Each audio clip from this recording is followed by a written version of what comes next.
High students, welcome to my channel let us learn. আমি মৌসুমী সাহা। আজকে আলোচনা করছি স্বাধীনতা বলতে কি বোঝায়, স্বাধীনতার প্রকৃতি ও তার বিভিন্ন রূপ নিয়ে। তাহলে সময় নষ্ট না করে শুরু করা যাক। সাধারণভাবে স্বাধীনতা বলতে নিজের ইচ্ছা মতো কাজ করার অবাধ অধিকারকে বোঝায়, কিন্তু রাষ্ট্রবিজ্ঞানে স্বাধীনতা শব্দটি এই অর্থে ব্যবহৃত হয় না। অবাধ, অনিয়ন্ত্রিত ও সীমাহীন স্বাধীনতা হলো স্বেচ্ছাচারিতা। তাই রাষ্ট্রবিজ্ঞানে স্বাধীনতা সম্পর্কিত সংজ্ঞা বিভিন্ন দৃষ্টিকোণ থেকে বিশ্লেষণ করা হয়েছে। স্বাধীনতার সংজ্ঞা দেওয়ার আগে প্রথমে বলা প্রয়োজন স্বাধীনতা কথাটির উৎপত্তি কোথা থেকে হয়েছে। স্বাধীনতা বা লিবার্টি শব্দটি লাতিন বা লাইবার থেকে গৃহীত হয়েছে। লাইবার শব্দের অর্থ হলো স্বাধীনতা। এবার যে সমস্ত রাষ্ট্রবিজ্ঞানীরা স্বাধীনতার সংজ্ঞা দিয়েছেন সেগুলি আলোচনা করে দিই। ল্যাস্কির মতে স্বাধীনতা হলো এমন এক পরিবেশের সংরক্ষণ যেখানে মানুষের অন্তর্নিহিত ব্যক্তিত্বের পূর্ণ বিকাশ সম্ভব। তার মতে নিয়ন্ত্রণবিহীন স্বাধীনতা কখনোই প্রকৃত স্বাধীনতা বলে বিবেচিত হয় না।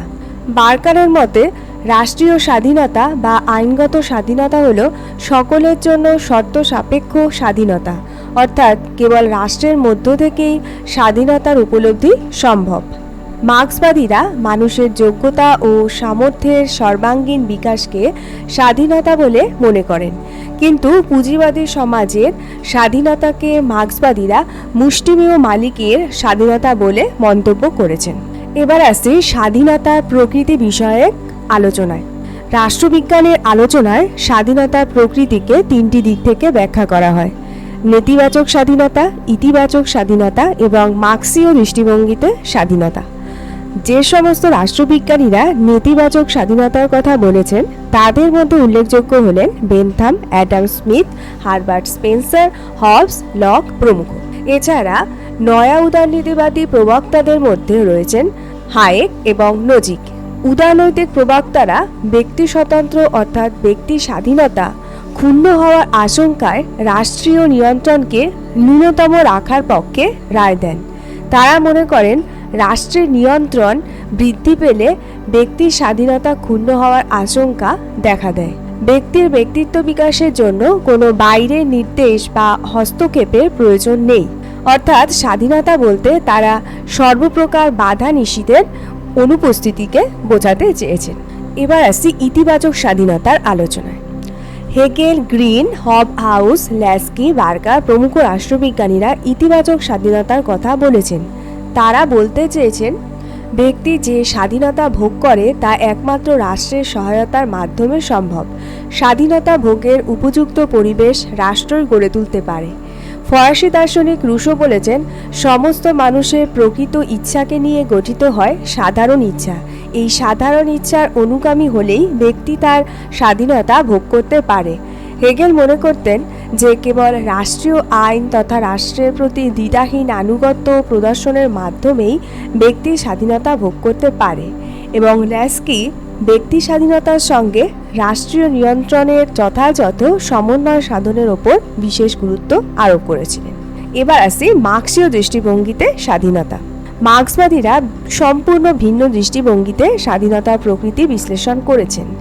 মার্ক্সবাদীরা মনে করেন সমস্ত রকম আর্থিক শোষণের অবসান না ঘটলে মানুষের সামাজিক মুক্তি ঘটা সম্ভব নয়। একমাত্র পুঁজিবাদের শোষণ ব্যবস্থার অবসান ঘটলেই প্রকৃত স্বাধীনতা প্রতিষ্ঠা সম্ভব। তাহলে স্টুডেন্টস, এই গেল স্বাধীনতার প্রকৃতি বিষয়ক আলোচনায়। এবার আসছি স্বাধীনতার বিভিন্ন রূপ বিষয়ক আলোচনায়। স্বাধীনতা শব্দটিকে নানাভাবে বিচার বিশ্লেষণ করার ফলে এর কয়েকটি বিশেষ রূপের অবস্থিতি লক্ষ্য করা যায়। এর বিভিন্ন রূপ নিয়ে আলোচনা করা যাক। ব্যক্তিগত ও জাতীয় স্বাধীনতা। প্রাচীনকালে গ্রিকরা, বিশেষত এথেন্সবাসীরা স্বাধীনতাকে ব্যক্তিগত এবং সম্প্রদায়গত এই দুই ভাগে ভাগ করেছেন। এথেন্সবাসীরা ব্যক্তিগত বলতে ব্যক্তিগত সুখ স্বাচ্ছন্দ্যের জন্য বাহ্যিক আচার আচরণের ওপর সর্বপ্রকার নিয়ন্ত্রণহীনতাকে বোঝাতেন। তারা সম্প্রদায়গত স্বাধীনতা বলতে যা বুঝত বর্তমানে তাকে অনেকে জাতীয় স্বাধীনতা বলে চিহ্নিত করেন। স্বাভাবিক স্বাধীনতা। প্রাক রাজনৈতিক যুগে প্রাকৃতিক পরিবেশের মধ্যে বসবাসকারী মানুষ ইচ্ছামতো আচার আচরণের জন্য যে অবাধ ক্ষমতা ভোগ করত তাকে স্বাভাবিক স্বাধীনতা বলা হতো। সামাজিক যুক্তি মতবাদ ব্যাখ্যা করতে গিয়ে রুশো বলেছিলেন, মানুষ জন্মগতভাবে স্বাধীন, কিন্তু সর্বত্রই সে শৃঙ্খলে আবদ্ধ। যখন রাষ্ট্র সৃষ্টি হয়নি তখন যে স্বাধীনতা বিরাজ করত তা ছিল স্বাভাবিক স্বাধীনতা। সামাজিক স্বাধীনতা, সামাজিক রীতিনীতি, ঐতিহ্য, নৈতিকতার দ্বারা সংরক্ষিত স্বাধীনতাকে সামাজিক স্বাধীনতা বলা হয়। অনেক সময় সামাজিক স্বাধীনতা অমানবিক স্বাধীনতায় পর্যবসিত হয়েছে, যেমন হিন্দু সমাজে সতীদাহ প্রথা এবং প্রাচীন গ্রীসে দাস প্রথা এ প্রসঙ্গে উল্লেখযোগ্য। আইনসঙ্গত স্বাধীনতা, আইনসঙ্গত স্বাধীনতা বলতে সেই স্বাধীনতাকে বোঝায় যা রাষ্ট্র দ্বারা স্বীকৃত, সংরক্ষিত ও নিয়ন্ত্রিত হয়। সমাজের বৃহত্তর স্বার্থে রাষ্ট্র আইনের মাধ্যমে প্রত্যেকের স্বাধীনতার ওপর কিছু না কিছু নিয়ন্ত্রণ আরোপ করে। আইনগত স্বাধীনতা আবার তিন প্রকারের: ব্যক্তি স্বাধীনতা বা পৌর স্বাধীনতা, রাজনৈতিক স্বাধীনতা এবং অর্থনৈতিক স্বাধীনতা। ব্যক্তিগত বা পৌর স্বাধীনতা কি? যে স্বাধীনতা না থাকলে ব্যক্তিগত জীবনের সর্বাঙ্গীন বিকাশ সম্ভব নয় তাকে ব্যক্তিগত স্বাধীনতা বা পৌর স্বাধীনতা বলা হয়। এই সব স্বাধীনতার মধ্যে চিন্তা ও মত প্রকাশের স্বাধীনতা, সংঘ বা সমিতি গঠন করার স্বাধীনতা, ব্যক্তিগত সম্পত্তির স্বাধীনতা ইত্যাদি উল্লেখযোগ্য। রাজনৈতিক স্বাধীনতা, রাজনৈতিক স্বাধীনতা বলতে প্রত্যক্ষ বা পরোক্ষভাবে সরকার গঠনে অংশগ্রহণ এবং সরকারকে নিয়ন্ত্রণ করার অধিকারকে বোঝায়। নির্বাচিত হওয়ার অধিকার, নির্বাচন করার অধিকার, নিরপেক্ষভাবে সরকারি কাজকর্মের সমালোচনা করার অধিকার প্রভৃতি রাজনৈতিক স্বাধীনতায় অন্তর্ভুক্ত। অর্থনৈতিক স্বাধীনতা, অভাব অনটন বা দারিদ্র্যের হাত থেকে মুক্তি লাভকে অর্থনৈতিক স্বাধীনতা বলে চিহ্নিত করা হয়।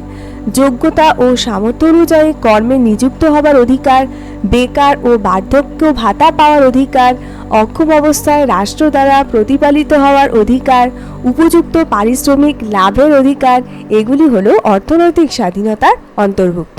স্টুডেন্টস, এটাই ছিল স্বাধীনতার বিভিন্ন রূপ বিষয়ক আলোচনা। আজকের ভিডিও এখানেই শেষ করলাম। পরবর্তী ভিডিওতে আলোচনা করব স্বাধীনতার রক্ষা কবচ বলতে কী বোঝায় সেই বিষয়ে। ভিডিওগুলি ভালো লাগলে অবশ্যই লাইক, শেয়ার এবং সাবস্ক্রাইব করবে। দেখা হচ্ছে পরবর্তী ভিডিওতে। নমস্কার।